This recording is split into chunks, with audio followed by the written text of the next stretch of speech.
We need other people to help co-regulate, because even if we're stressed and we don't have regulated co-regulators in our life, like that's the thing, is if the more co-regulators we have in our life that are regulated, that helps us to dial it back down, because there are lots of self-regulation activities we can do, like exercise, meditation, hot baths, write stuff down, do all that kind of stuff.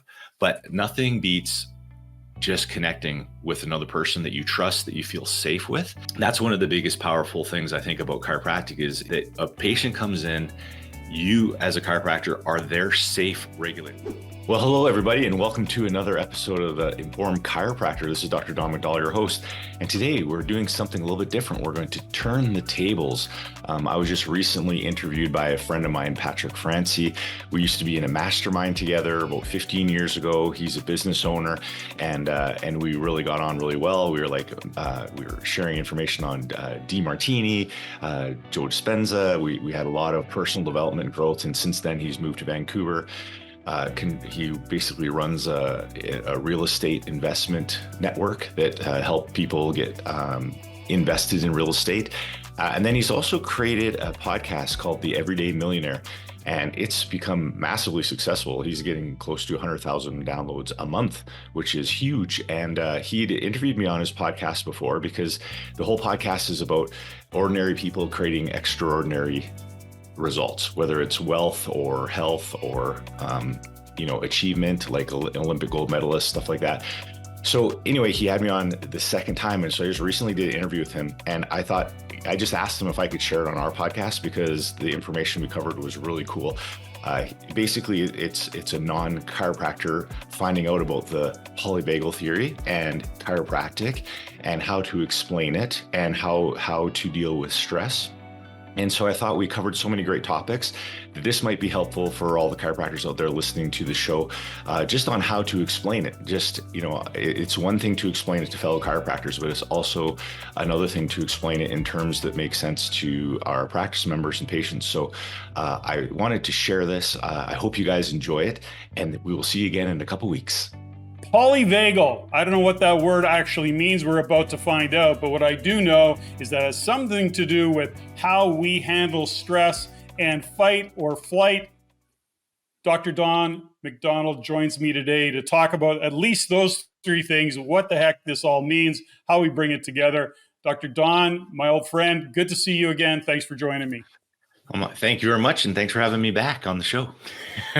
So listen, Don, and we'll call you Dr. Don. I'll kind of flip back and forth. I mean, let's face it, Dr. Don is kind of cool. It has a certain ring to it, doesn't it? Just don't call me late for dinner. Don't call me late for dinner. Yeah. So listen, the reason I reached out, I've known you for many years, and I have followed you and your journey in business and as a doctor, a chiropractic doctor.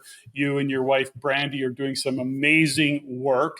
And of course, I love to bring it in and fold the work that you're doing into this conversation for our listener, because at the end of the day, what you're talking about is health. We both know that at the end of the day, without your health, the wealth could matter less. So having said all of that, I think the first thing I want to do, fight or flight, that's an interesting point of entry. Stress, that's a point of entry. But I need to know about this polyvagal thing that you have talked about, and that I see you talking about, you and Brandy, when you're educating other doctors. So let's start there. What is that? What does it mean? What does it mean to us? Well, when I went to school, and actually still being taught in school, because this is relatively new, and as we were just talking about before, innovation usually comes from individuals. It doesn't necessarily come from institutions. So often if someone has a really cool innovation, it has to be like around for a long time before it actually gets into those. And so when I was in school, I was basically taught that the sympathetic fight or flight part to your nervous system only happens when you're like being attacked, and it's bad. And the good part of your nervous system was called parasympathetic, which the nickname for that is rest and repair, or rest and digest, or rest and reproduce, was the good part. So it's kind of like one or two. One was bad, one was good. And again, that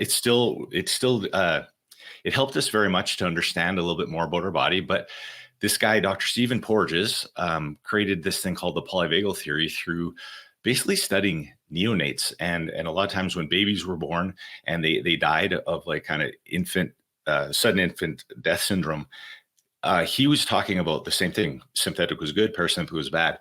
And one of the doctors sent him a message and said, it's interesting. I found this baby had died, but it was parasympathetic dominant. And is there anything to having too much of a good thing being a bad thing? Like too much of a good thing is a bad thing.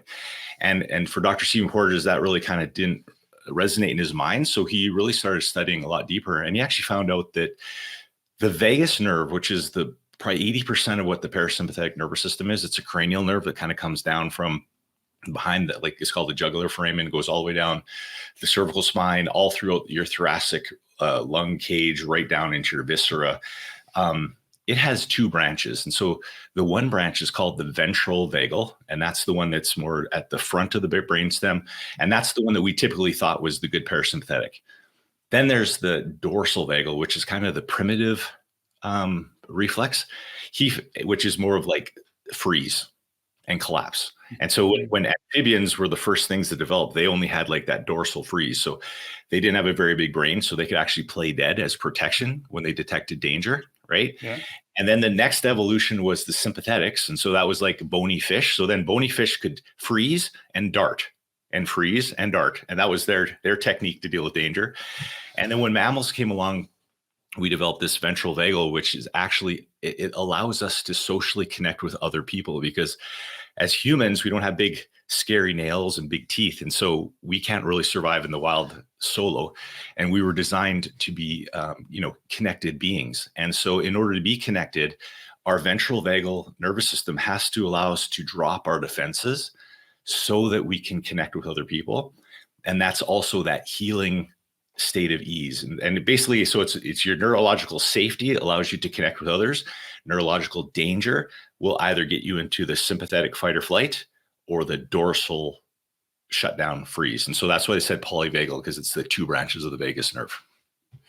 So when you started talking about that, I was thinking about my recent interview with Dr. Chris Honey, who's a neurosurgeon out of Vancouver. And I'm thinking about what he talked about, how your brain, the brainstem connects to your spine and goes through and does all the things that it does. Anyways, I'm not going to profess to understand a lot of it, other than I do at least conceptually get the whole thing.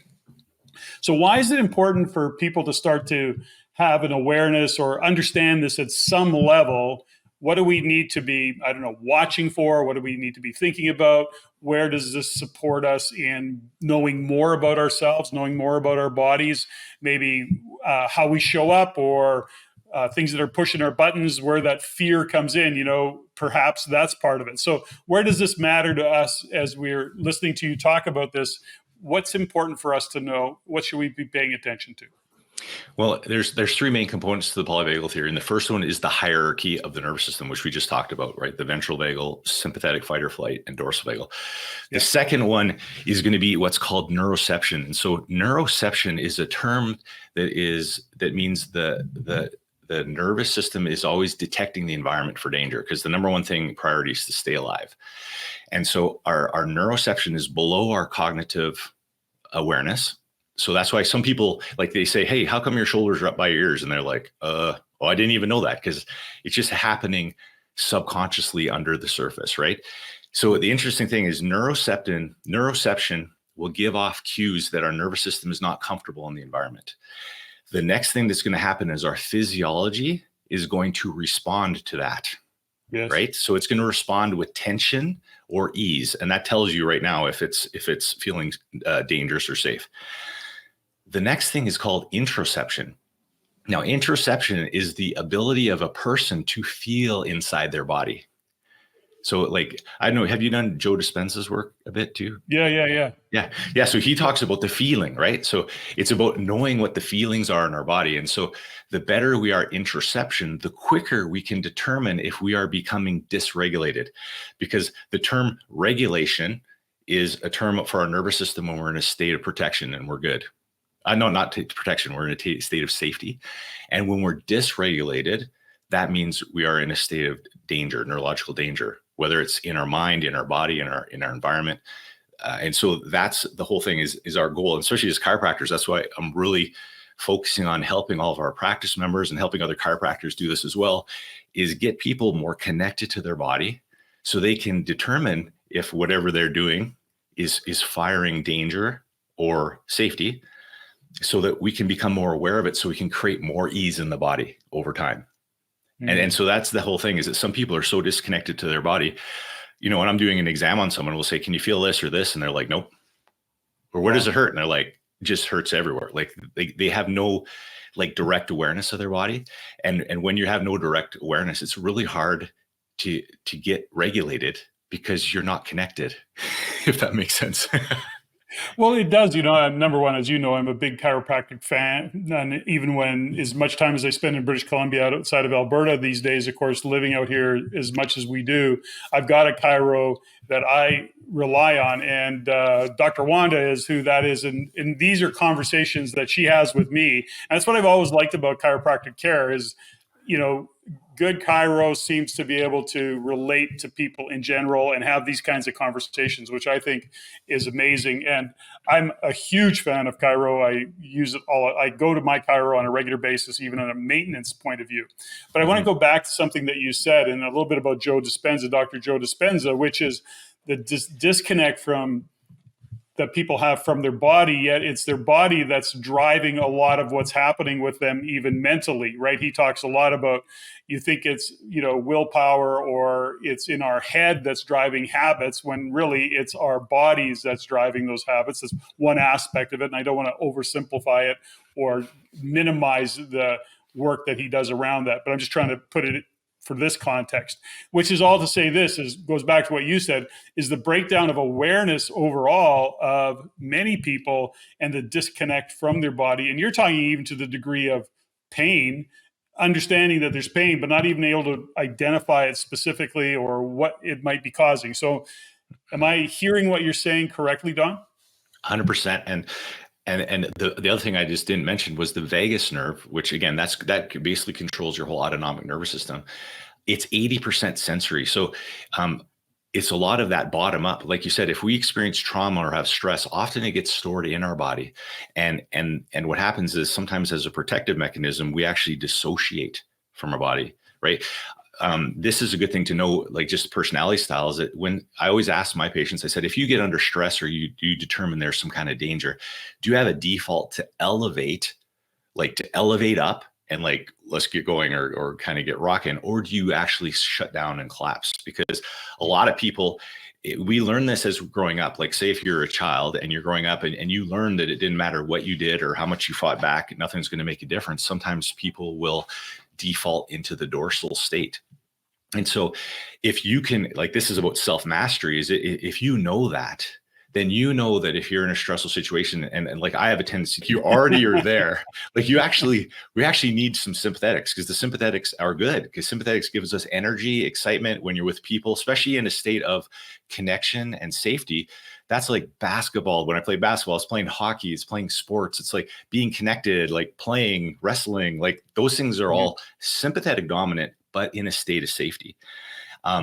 Dorsal, again, is shut down, but dorsal is also not necessarily bad, because if it's in a state of safety, that's like connection, cuddling with a loved one on the couch watching TV. It's being intimate. It's like breastfeeding with mom, like mom and child. It's like, it's just hanging out with some good friends, having a beer. Like those are dorsal in a state of safety. But if we understand kind of what, that's why these things are, it's kind of like the algorithm of the human body. And if we can understand that, we can actually have better tools to help us to get back to that regulated state.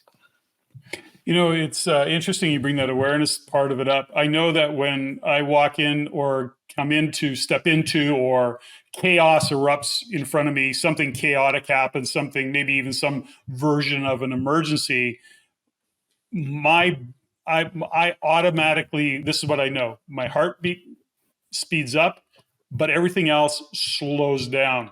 And that comes from training to say, do not go into panic mode, go into slow things down so you can see what's happening mode. And that came from many, many years ago. The one quality that my dad had was there was never any panic. he moved quite quickly when he needed to in certain situations, and he trained life-saving and all sorts of things that he did back in those days.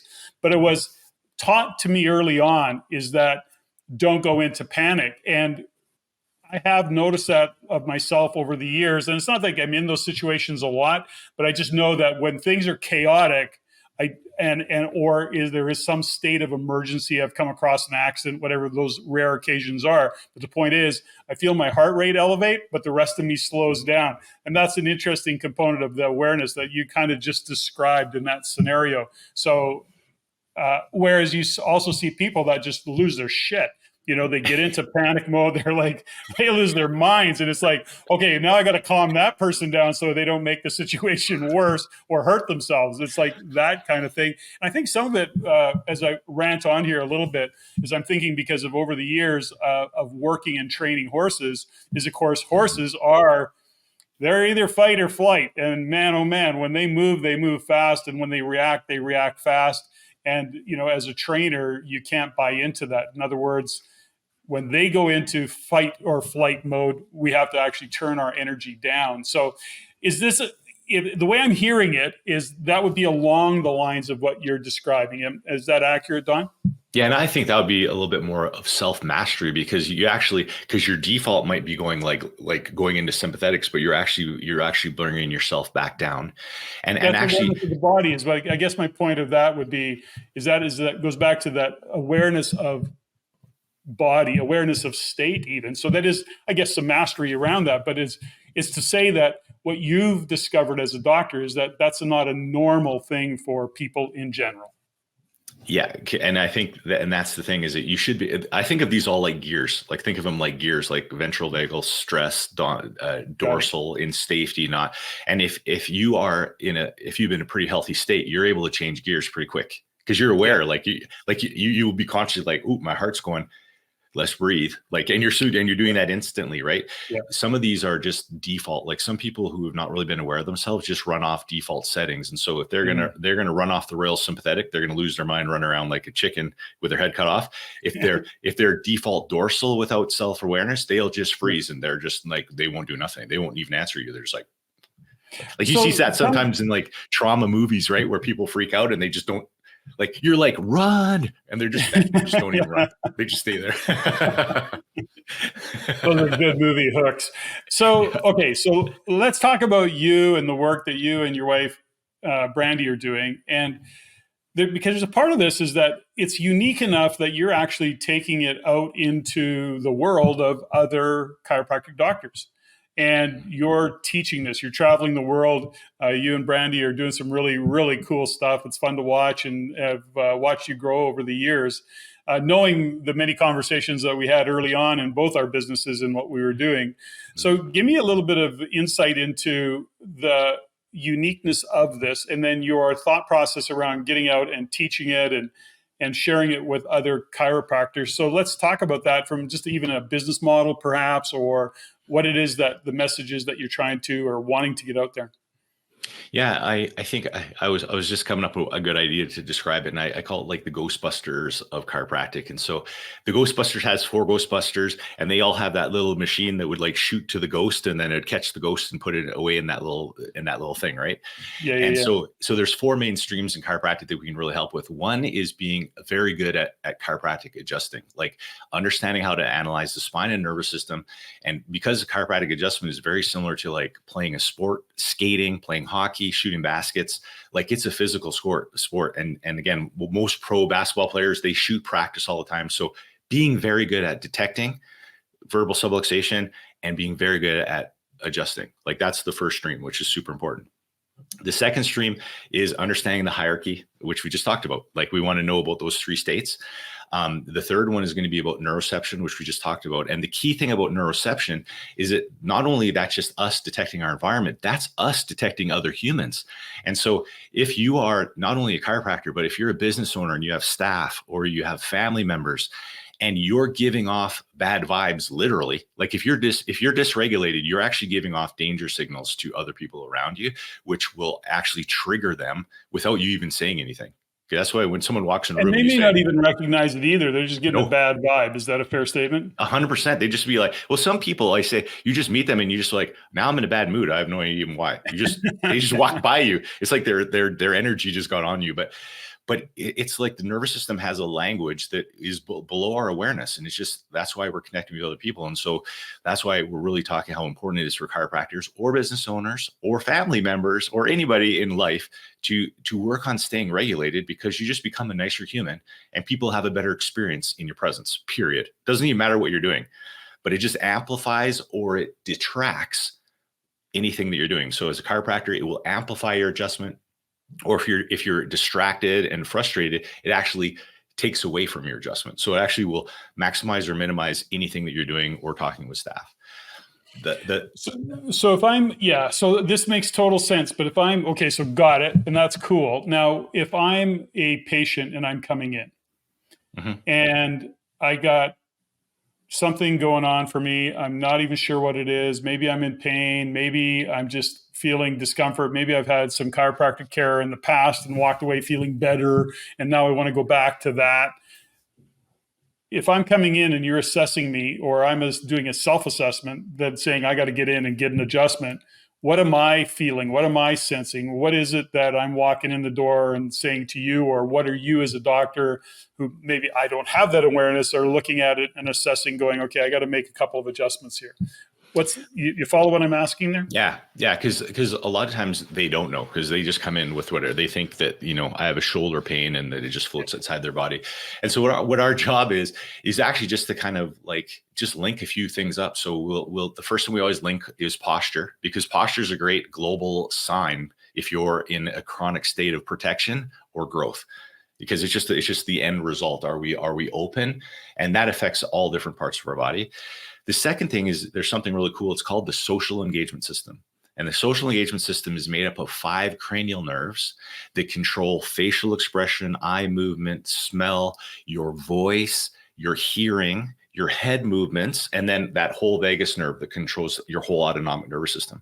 Now, the interesting thing about it is if your body is mostly in a state of protection or detecting danger, it turns down your social engagement system. So some people will call it the RBF, resting bitch face, like when some people have that non-expression on their face. And so that's often me, by the way, I'm often accused of that. And my team teases me about it when I'm in a meeting. Somebody will deliver some good news and then they'll look over at me and they'll go, oh, that's Patrick's happy look, by the way. I guess, anyways, they joke about it. But anyways, we digress. Go ahead. And so often what we do is we just actually take, and when they come in, not only we're like doing posture evaluation, might send them for x-rays, but we're also taking pictures of their face. Because automatically when we're regulated in our nervous system, we actually become more social. Like, and you can actually see it in their eyes. Like you could actually have them picture side by side. And actually multiple people, when they're under care, their family members notice that they're more enjoyable to be around. And so they might have just, I've had lots of patients too. Once we've explained this, they go, geez, yeah, because you get bad kickback. Like if you're giving off those danger cues on your face or your energy, and you're trying to get stuff done with your business or with your family, and they get turned off because they're detecting danger, then your response back is bad neuroception from them. And it's almost like a cascade. Like it goes downhill. And the opposite happens too. If you see someone, you go, hey, how's it going? And then they're like, I'm great. How are you? And then you're like, oh, that's kind of nice. I'm doing pretty good. And then all of a sudden you start cascading up. And so it's about kind of like evolving collaboration rather than devolving, because devolving is when you're like bad social cue, more of a jerk. And it kind of goes down the hill. So I think our job as chiropractors is to be able to link that and find out what's important to them in their lives. Like there's lots of people where there's their business, they like to play sports, they're moms, they're looking after their kids. They all want to be better. Like I don't know anybody who wants to be worse at whatever they love to do. But when they realize that if you're regulated, you can more have control over your emotions. You can have better connections with others. Like they're like that's what I want. Well, so there's lots to talk about in what you just shared. Number one, my mom turned 96 and she's in extended care, which just means she's got a condo. She goes down for breakfast or lunch, and she basically, they look after her. But she's pretty self-sustaining. The point of that is that she's the social drive that, that's where senior citizens, back to your point around, we need to be social. It's a very, very important part of what we do and how we operate. So that's something that we got to be aware of, I think, in what I heard and what you said. But having said all of that, there's another part of it, which is that sense of well-being and, going in, getting adjustments. That becomes also a maintenance thing, because that's what I'm not great at with chiropractic. We often wait for something to be wrong as opposed to being preventative and going in for an adjustment once a month or whatever it might be. So I want to say that out loud. Although I do pretty good, I'm way better than I was. And it makes such a huge freaking difference. That's the point. I'm not going in because I got something wrong with me. I'm actually going in because I want to make sure that everything stays aligned and that everything runs down your spine and that everything, all that nervous system is happening. And then I want to touch on something that we kind of let in a little bit with, Don, which was stress. Mm-hmm. Now, I have a phrase that I use often that says it's not the weight we carry that breaks us down, it's the way we carry the weight. Mm-hmm. Now, that's to say that we can carry stress heavy and we can be bummed out about it, or we can say, okay, well, got it, I have that, but I'm not going to carry it. I'm not going to let it weigh me down. Having said that, stress will eventually break us down. And I'll share my own kind of story. When I go to my chiro and I get my adjustments and stuff, things just seem better. Mm-hmm. My mood gets better. I feel a little bit more energetic. I feel in a better mood. And I don't carry stress really heavy anyways, but tell me a little bit about the impact of stress on all of this. Well, that's great, because that was the fourth thing from the Ghostbuster thing, which was it's called co-regulation. It's perfect. And that's why I said I like the analogy when they had that the big monster in Ghostbusters, and they said don't cross the streams, because when they cross the streams, like, it's super powerful. So if you cross all four of these streams, it's super powerful. Anyway, that was just my image. I always think in pictures. So, but the thing is that we need other people to help co-regulate, because even if we're stressed and we don't have regulated co-regulators in our life, like, that's the thing, is if the more co-regulators we have in our life that are regulated, that helps us to dial it back down, because there are lots of self-regulation activities we can do, like exercise, meditation, hot baths, like write stuff down, do all that kind of stuff. But nothing beats just connecting with another person that you trust, that you feel safe with. And that's one of the biggest powerful things I think about chiropractic is that a patient comes in, you as a chiropractor are their safe regulator. Like, I have, and especially as a male chiropractor, that's because I've only experienced being a male one, but the power of being a safe male co-regulator, especially for females. Like, there's some females, like, I've had patients come and say, you are the only safe male in my life, which is huge, because the power, that's actually what helps to just get you more regulated, because it's not like you're regulated or not regulated. It's like tuk, tuk, tuk, but it's like more of a scale. So like you said, you look after yourself pretty good. So maybe you're only like 20% dysregulated when you go in, but you get that adjustment, you co-regulate. It just helps you just to get, boom, reconnected. Your social engagement system comes back up online.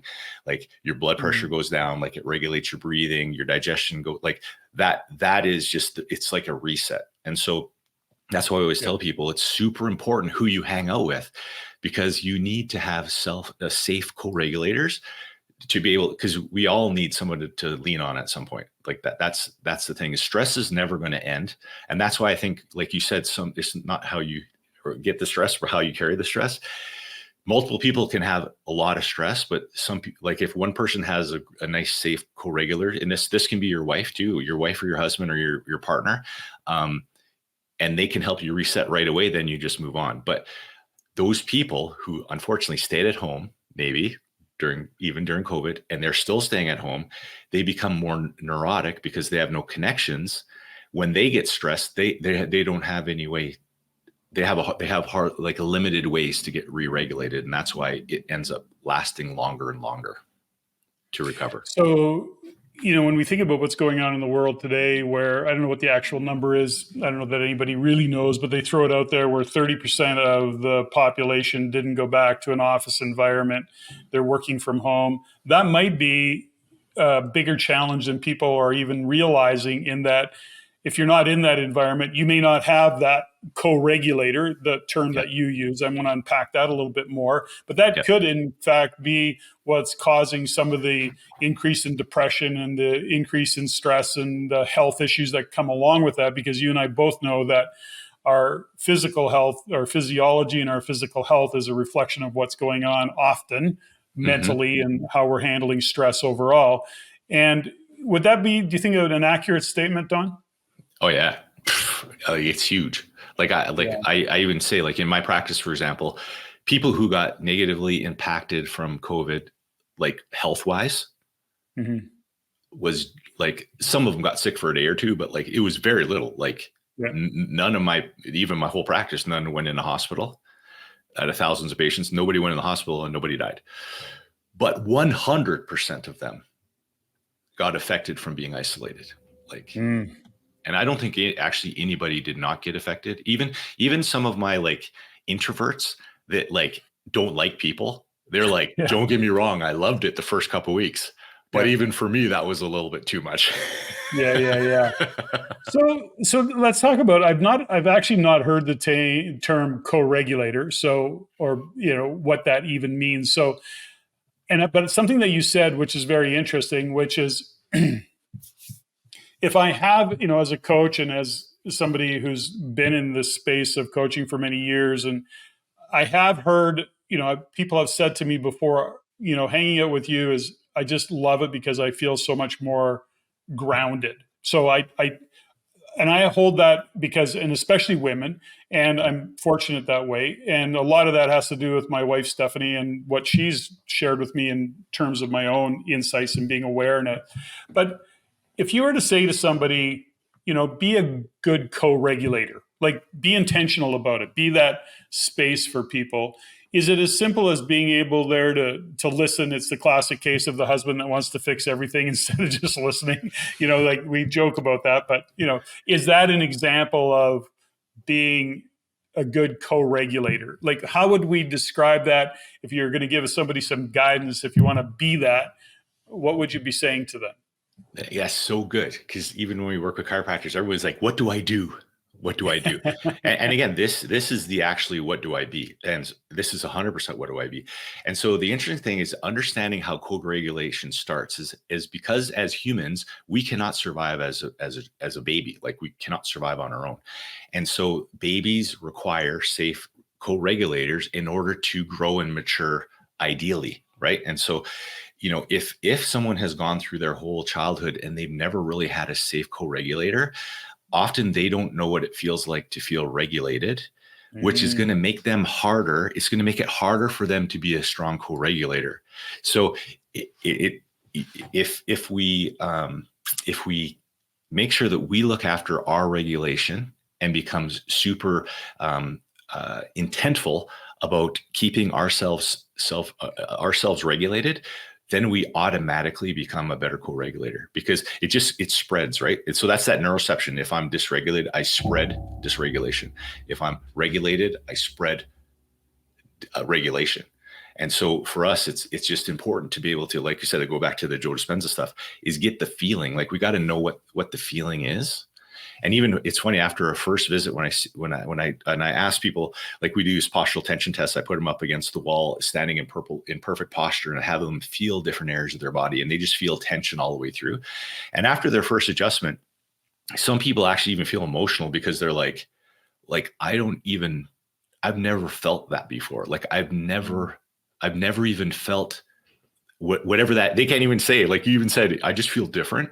And some of them are even emotional because it's actually overwhelming sometimes because they've actually been dysregulated their whole life and they don't even know what it feels like to be regulated. And so that's the cool thing is fascinating. You can't give away what you don't have. And so that's why it's important for us to make sure we work on doing what we can And then if we find other people, like how you said, people feel comfortable around you. And again, that's why I loved hanging out with you and masterminding with you too, because if you find people who you can hang out with and then you feel better afterwards, you want to hang out more with them, because that will help you be more regulated, which will help you be a better co-regulator. So it just kind of like passes it down the road, if it makes sense. Well, it's interesting, something that you're talking about here, Don, and I, you mentioned, babies, for example. So we've probably most have had that experience where, a new baby and, it's all cool and cuddly, and then somebody picks it up and it breaks out screaming, and then they pass it on, and the next thing you know, it all settles down again. And it is that, to your point, it's really energy, isn't it? It's some version of energy. And if you, like you said, if you grew up in an environment where that co-regulation wasn't there, you don't even know what it is. You're going to be taking that that's what that's how you show up, that's how you occur. And of course, a baby who's looking for that co-regulation, who's looking for that safety and wants to be, is going to feel that energy right away. And I think that probably happens with pets as well, 100%. Yeah, because pets really feel energy, right? And I forgot to say too, like pets are great co-regulators as well, because another being, like another being that's calm and with you. So again, that's why too, a lot of seniors, even if they get animals, like their life expectancy goes up, their health improves, because again, we're designed to connect with another being. It's just that if you don't have a human that's safe, often your pet would be safe. That's so good, because when you just mentioned the passing the baby, because it's funny when you do like stuff like Joe Dispenza's work, or when we're working stuff, even with chiropractors, we're trying to get them to label their feelings or determine what their feelings are. And because we've learned to not listen to those, because we follow the rules, people they can't even like mention or describe what their feelings are. While babies, they only have feelings. And when they're growing up, we've had this tons of times, like, especially with women, for example, if you have a girl, like a young girl who says, go hug your uncle, and they don't feel comfortable hugging their uncle, and they force them to do it anyway, in their mind, they kind of learn that what I feel isn't worth it or isn't important. And so, and then throughout as you get older, then you have to like learn to unpack that and reverse it, because what you feel is important, right? Yeah. But it might've been taught out of us when we're younger. As I'm thinking through this, because I automatically go into coach mode, and Stephanie and I do a workshop called Clarity Equals Velocity.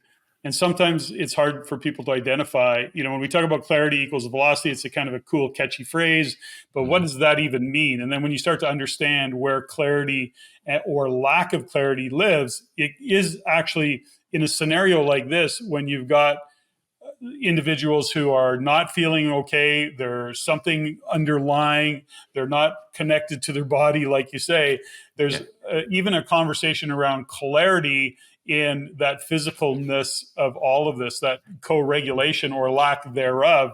And I'm going, wow, I'm going to have to get you out and speak at one of our events, because I think it's a cool conversation. I think it's so important, because when I play into this and really work in this space of, personal and professional development, elevating and being your greatest self, living your best life, this is all part of these really big conversations. And I think they're really important conversations, because we go back to what we said earlier, is health doesn't necessarily need to show up as I'm so sick that I'm in bed. Health is also mental health. It's a sense of well-being.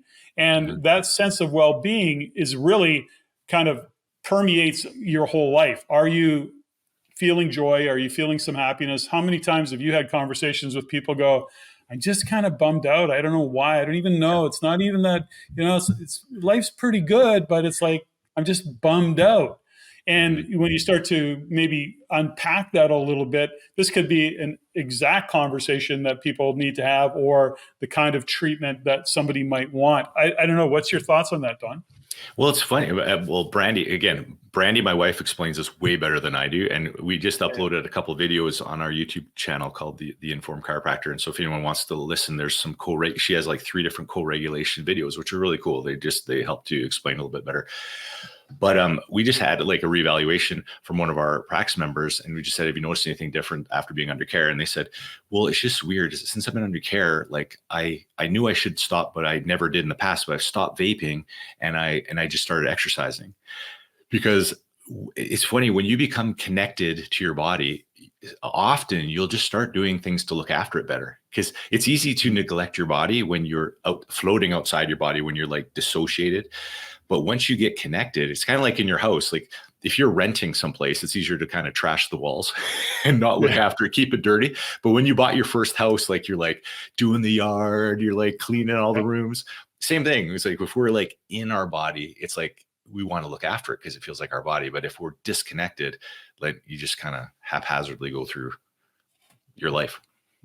Well, I think that's such a, it's interesting that you bring that up. So of course you and I have both, spent years training and looking after our bodies pretty good. Now I came off the rails a little bit over COVID, and what I've done recently is got back into my training regimen and got my weight back down to where I'm comfortable and feeling good about it. And really set some goals, as a 65-year-old male, I've kind of want to really up the bar and keep it high and all the rest of it. But one of the things that I did was I quit drinking. And it's not like I had a drinking problem. I don't. I just said, no, why am I drinking? And it's been months since I've had maybe a half a glass of wine along the way, but really I don't remember the last time I had a drink of anything. I don't even think about it anymore. And when I go to social events, it's like, people who know me just know that I don't drink. It's like really interesting. My point of all of that is that that's had some pretty interesting and profound effects. Now, I've done so many different things in terms of cleaning up diet and exercising and all the rest of it. I can't put I can't say, well, I quit drinking and all of a sudden this is this. But all I know is that all of those things, to your point, have really played into my own mental well-being, my own general mood, my state, because nothing else has changed. I mean, I have all the worries or concerns of any business owner and all the rest that goes with it. Yeah. But how I carry the weight has changed because I carry it totally differently now because I'm, again, looking after the house, if you will. I think that's the way it is, and it affects my mental state. Any comments on that? Well, it's chiropractic used to always call the 3 T's, or the toxins, is thoughts, toxins, and traumas. And so any of those go in your body would create subluxation. And so it was a very simplistic model to explain, and then it was actually very easy to defend because people would not understand it. But now if we say safety cues or danger cues, which are emotional, physical, or chemical, into the body, are going to either help you become more regulated or help you become more dysregulated. And so anytime you take toxin into your body, it's automatically going to get you to be more dysregulated. And the really interesting thing about this is all those cranial nerves that make up the social engagement system, all are basically, they attach right in the brainstem. And the brainstem is like kind of like this, the opening door, the trap door to your prefrontal cortex. And your prefrontal cortex is where you have all your great ideas, and is your personality, and when you're creative, and all those kind of things, and also in impulse control too. Like even impulse control, like all that stuff is all through the prefrontal cortex. If we're detecting danger, whether it's the physical, chemical, emotional, it turns that off. And so we have a less capacity to tap into our prefrontal cortex. And so high performers will notice this quite a bit, that if they do drink, they lose their capacity for a couple of days, and they're just not as good. And so you just be like an athlete. If you just want to kind of keep raising the bar, often some people will end up doing that, or really decreasing the amount of even bad food too, like bad food, drugs, alcohol, like all that kind of stuff are all danger cues going to our nervous system, which is taking us offline, which is taking us further away from our human imperative, which is to be creative and innovate and collaborate.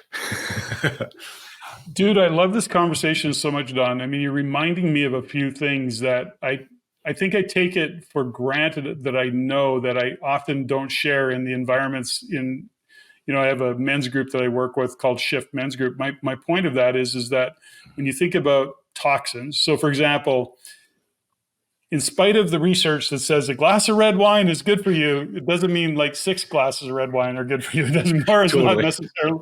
not necessarily better, right? But the point is, that what I've noticed is this. So number one, the drinking part of it for me is like, okay, I'm done with it, and I'll maybe pick it up again at another time. I don't know, but right now I'm not. When I want to be less productive, I'll pick it up. No, yeah, I want to be less productive. I'm in a bitchy mood. I don't know, but there's something else, is that my diet is also really cleaned up. Now I don't generally go too far off the rails diet wise, anyways, but I had started to.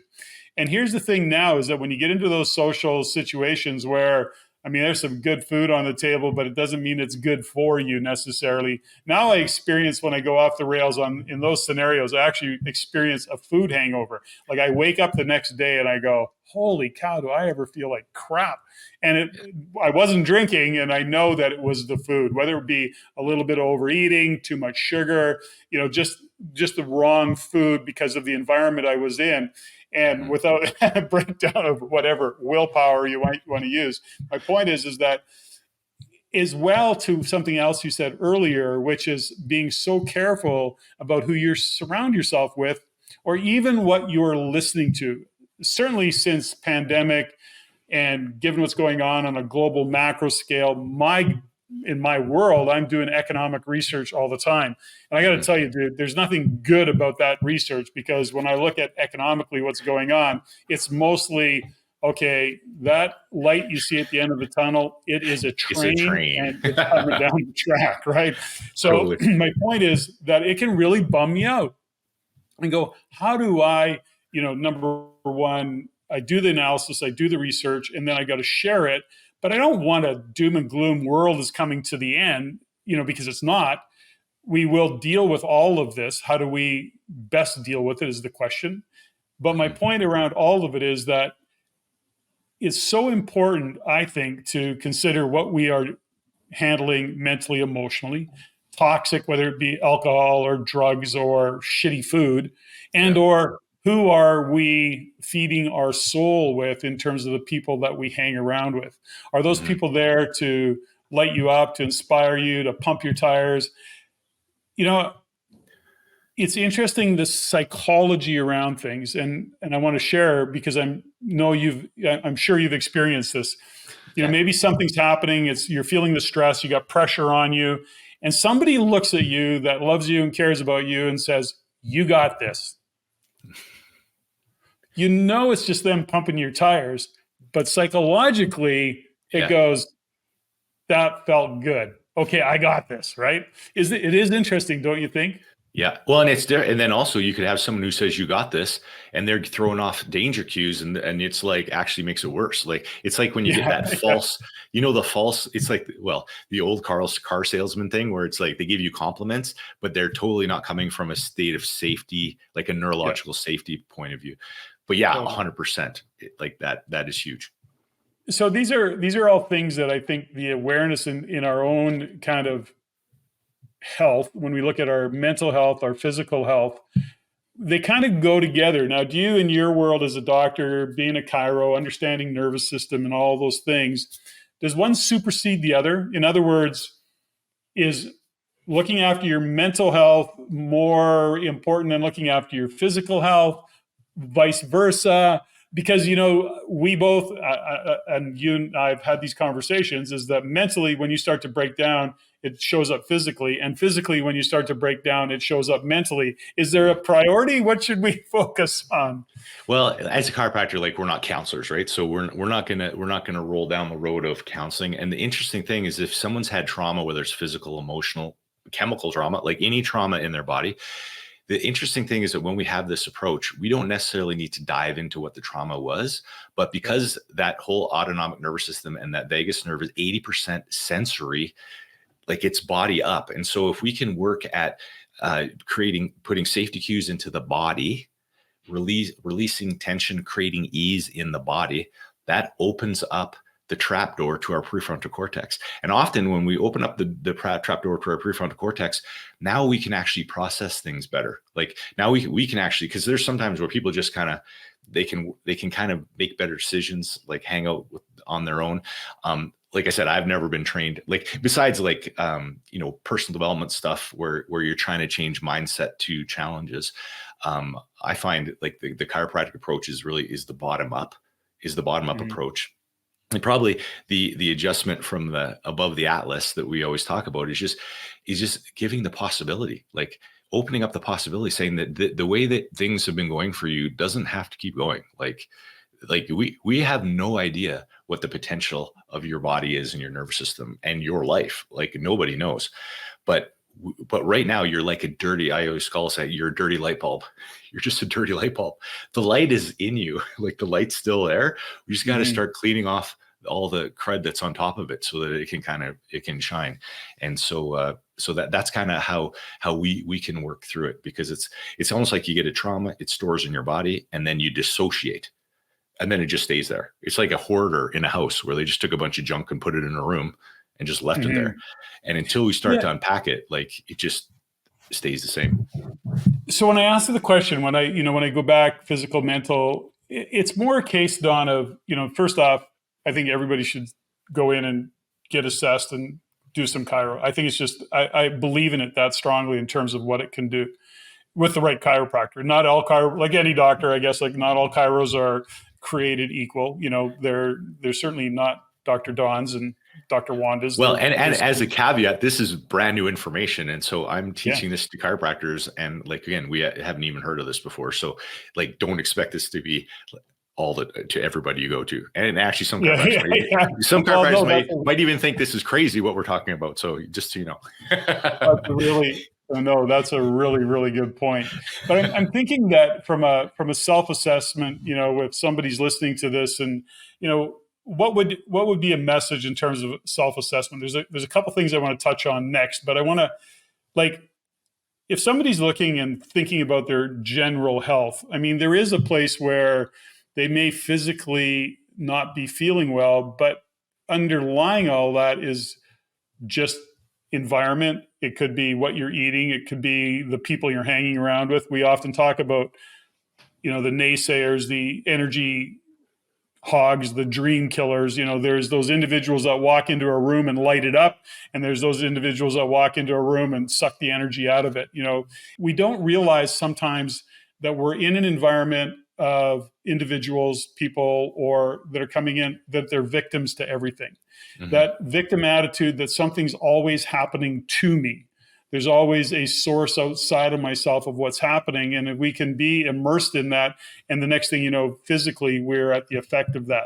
I don't know if you have any comments on that, but that's my own observation, is that it's easy to find and be drawn into that world of everybody's doing something to me, and maybe it's the government's fault and the government needs to fix it, and my coworker is this and my job is that. There's a lot of this victimness that can happen that actually manifests itself physically. Any comments, any experience around that your observation's done?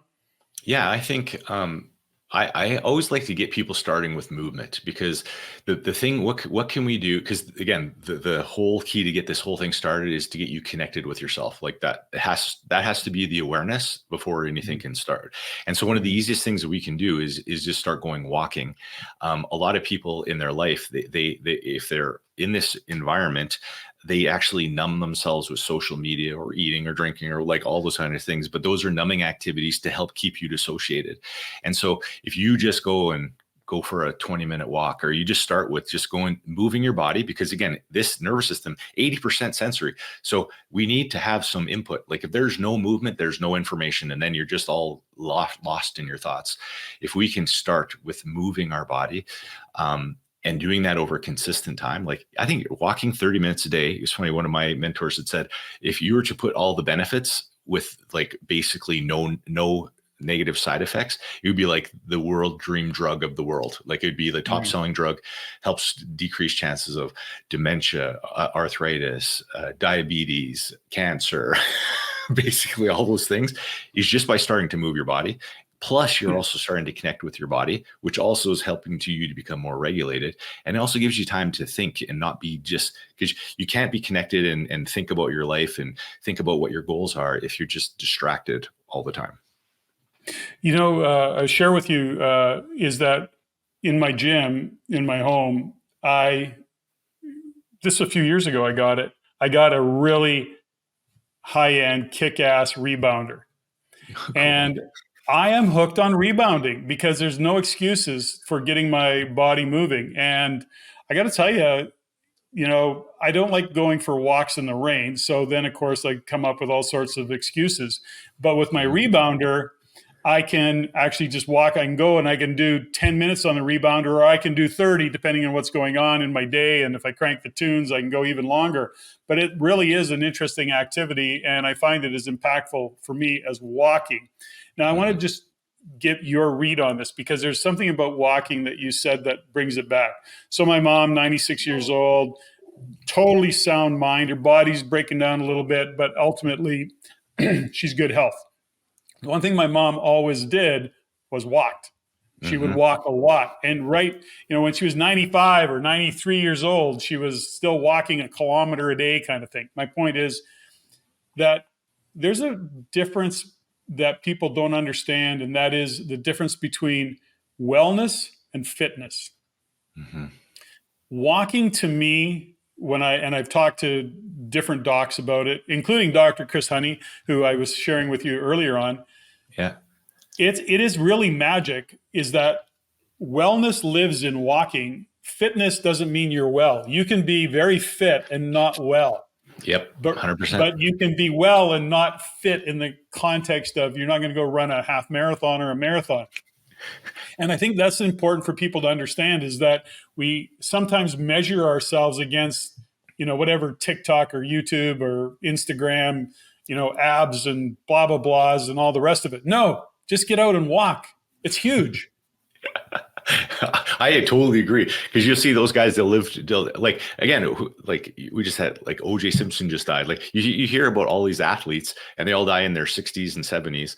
And then you might have someone who might not be the picture of fitness, but they walk, like you said, every day, and they're like 100 years old or whatever. Like I totally agree. Like it's definitely balanced. Or people will say, oh, I can't believe that person had a heart attack. They run all the time. And I'm like, but you can't judge your book by its cover. Like that's, but they use that as an excuse. See, doesn't even work. Exercise doesn't even work. So he even had a heart attack and he exercised. Yeah. And the thing about wellness too, is that when we talk about walking as wellness, there's a physical wellness to it. But back to your point, what you said earlier is actually taking time out of your day where you can actually think. And even if you're listening to a podcast or maybe playing some tunes while you're going for a walk, that also there is a mental wellness that goes along with all of that. And so I wanted to shine a light on it because I think it's an important conversation and a good reminder for anybody listening still that these are things that really matter. They are. Now, tell me something, is that you mentioned earlier, Don, around trauma, and I just want to touch base on the trauma thing, is that physical trauma is, there's the apparent, okay, I don't know, I was in a car accident, I got whiplash, and I was, months getting fixed, and, you can relate to that, then eventually it goes away.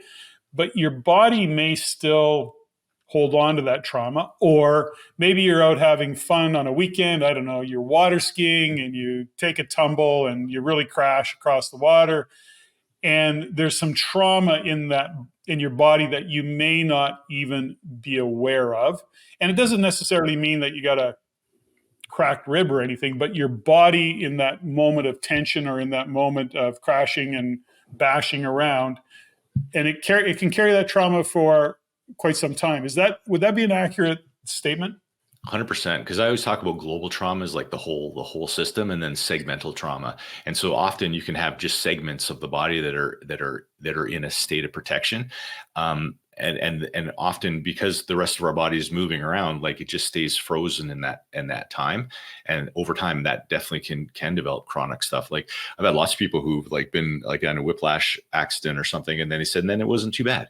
And then all of a sudden, 5 or 6 years later, they start getting all those problems, and we get sent them for X-rays, and they have degeneration all through. Like because it set it in motion, and if things aren't addressed right away, it's just like all problems. They kind of left in the back. They just kind of fester away and get worse and worse over time. Yeah, interesting. So you and Brandy have been literally traveling the world, dude. Like I follow you guys along your way on Facebook, et cetera, as you do your posts and talk about your trips. I don't even know how you run your practice, given that you're traveling a lot. I'm just joking about that. But you're traveling a lot. You're sharing these educational kind of insights with other chiros around the world. Do you feel like here's what I'm getting in all of this, right? Is that you're wired, you and Brandy are wired to be a contribution, to make a difference. I mean, that's what lights you up. And as you travel around the world, do you feel like you're having an impact? Do you think you're making a difference? And are chiros receptive to this? Because like you say, this is kind of, we'll call it a little bit of cutting edge thought process. And how is the reception to it? Well, like I said, the cool thing is when you try something innovative in your own practice and then you get some really cool results and people are like, I had a patient call it snap magic the other day. Whatever you do, it's snap magic. And I'm like, well, that's kind of cool. Interesting. But there's one thing to just get some really great results with your own people, but it's also amazing to be able to share that message with another chiropractor, have them increase their confidence in what they're doing, and have them get these great testimonials back of how they're responding with their patients as well. And like I said, we're just starting because we don't have we have a pretty good tribe. Like I think we've got chiropractors in our group from about 10 different countries, and we're just heading to Australia here in a month. But we just got started because we only started doing these technique seminars about a year ago. And so I think we've only had about 100 chiropractors go through the process so far out of 100,000 in the whole world. So the ones have gone through it, they really like it though. So far, we've got some really good feedback. That's cool. So when you look down the road, you can see this as something that you can have a pretty big impact. I mean, I look at it and I go, the exponential impact that you have, even with the 100 chiros that are maybe in your tribe or however you want to describe that. I mean, it has a pretty strong impact, in terms of what it will mean to others, because it spreads from that really quite, I guess, in a really epic kind of way when people are starting to feel better. And there's just never there's never enough of that to go around, I guess, in all of it when you say that way. Well, and I think too, because we said if not only people feel better, but then their social engagement system comes online, so they actually become nicer humans. And so the cool thing is we are helping to seed the earth with less hunchbacks and more nice humans. So those are kind of inspiring to me, because people under chiropractic care that are regulated more often, in general, just regulated, more socially connected, are just nicer people to be around.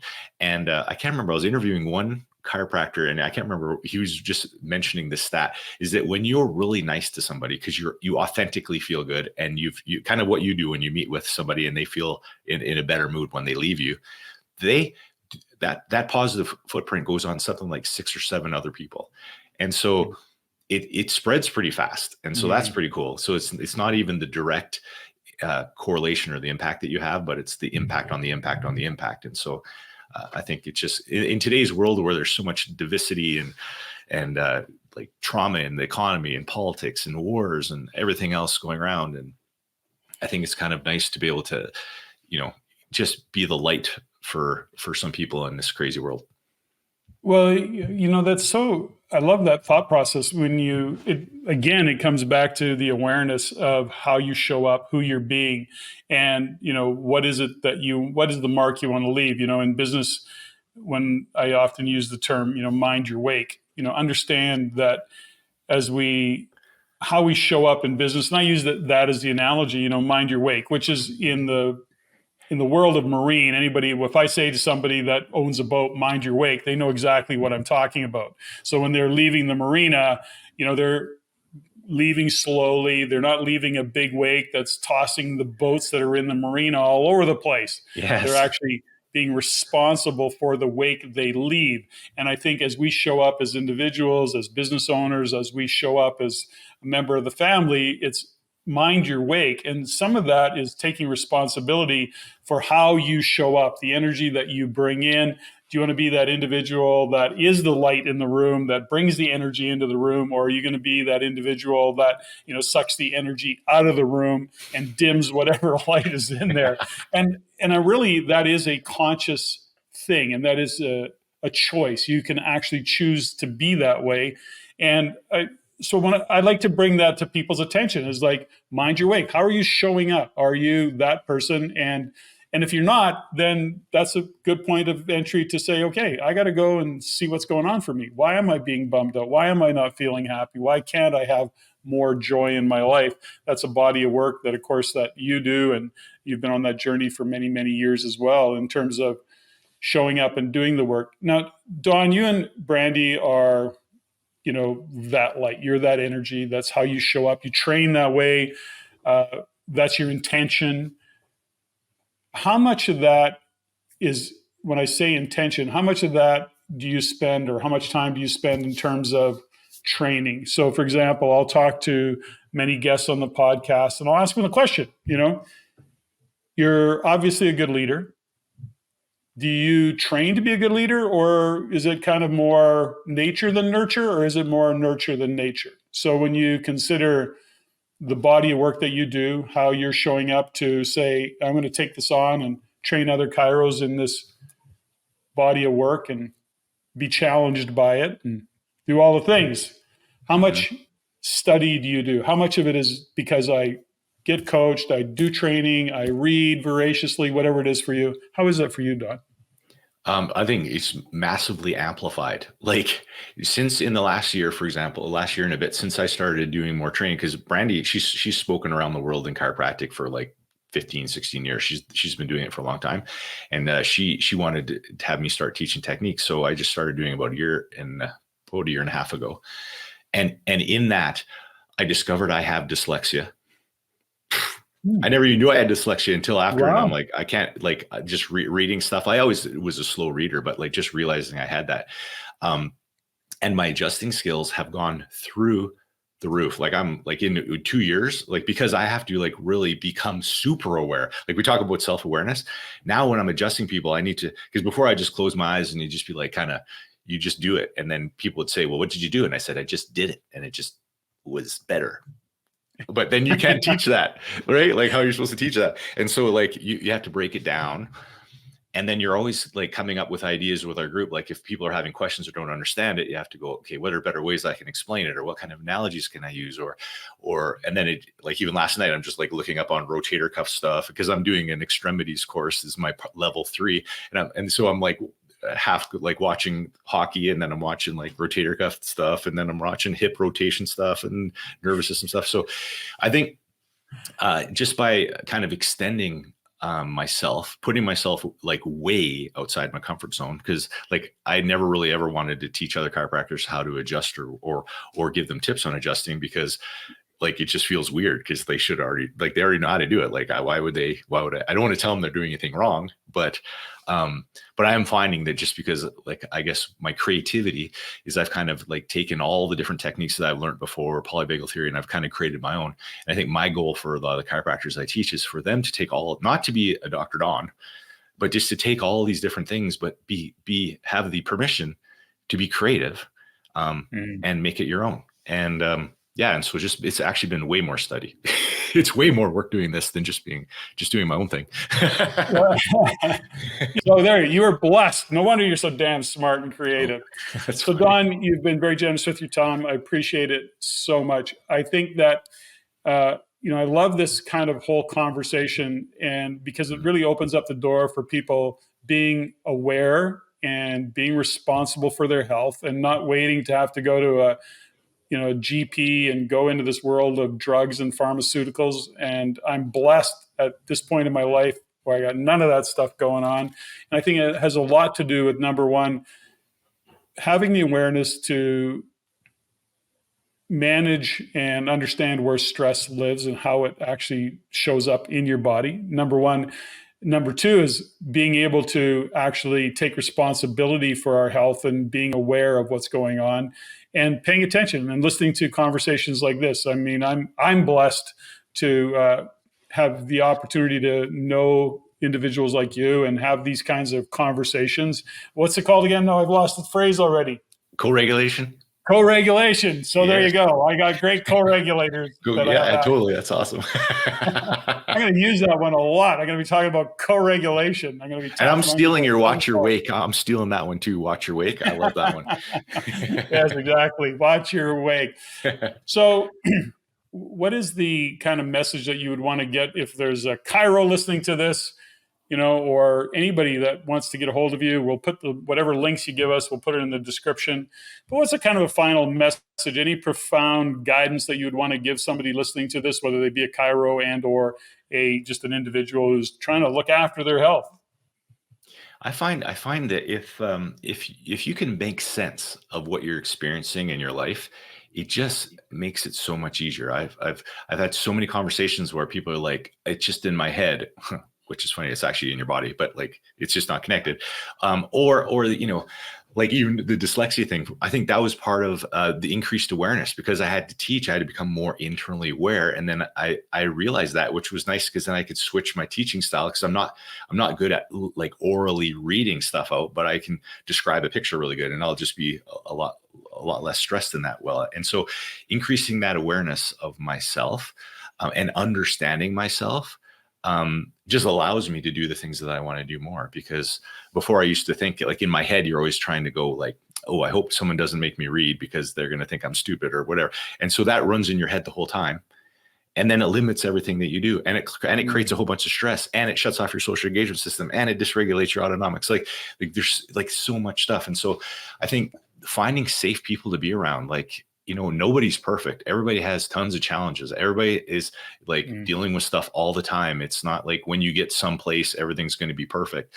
I think it's just finding a safe place to fail, basically finding a safe place to fail. And then being encouraged by that. So then it gives you more permission to try new things. Because if you don't have a safe place to fail, you're never going to try anything new. You're never going to extend yourself. You're never going to try to find out what the possibilities are, because it's too dangerous in case you fail. When I think 99% of everybody who innovates fails like 99% of the time. It's okay. It didn't work. Try something different. Like, let's do it again. Move on. It's another thing to do. It's interesting for me is that, I'm blessed. I'm so blessed. I don't get sick. I don't even remember the last time I had a cold. I'm going to say 4 or 5 years ago.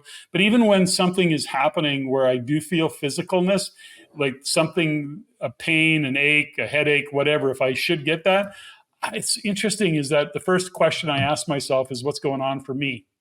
Yes. What's going on for me? Like, what's going on mentally, emotionally, spiritually? I always internalize what's happening for me when it comes to any kind of physical ailments. That's just kind of how I've become wired over the years, because I believe so strongly in that, and have lots of evidence of it in my life, outside of my life, with people I know.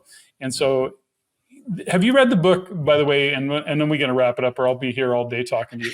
Have you read the book Extreme Ownership by Jocko Willink?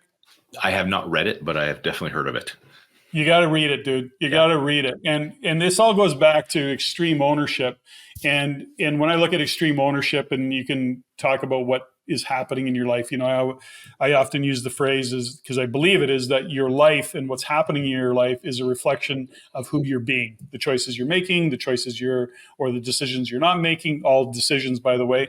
But your reflection is just a reflection of, or your life is just a reflection of who you're being. So if there's some aspect of your life you don't like, don't look outside of it. Look at you. Go look in a mirror and go, what do I need to change? Who do I need to attract? How do I got to show up differently? Do I got to be a more powerful self-regulator? I think that's the answer right there. Yes, it is. Right there. Dr. Don, I want to say thank you, my friend. So good to catch up, and thanks for joining me on the show. And folks, go to the links, reach out, check out Dr. Don's site and what he's got to share. And Don, thanks for your time. Say hi to Brandy for me. I will. Thanks, everybody. Nice talking to you.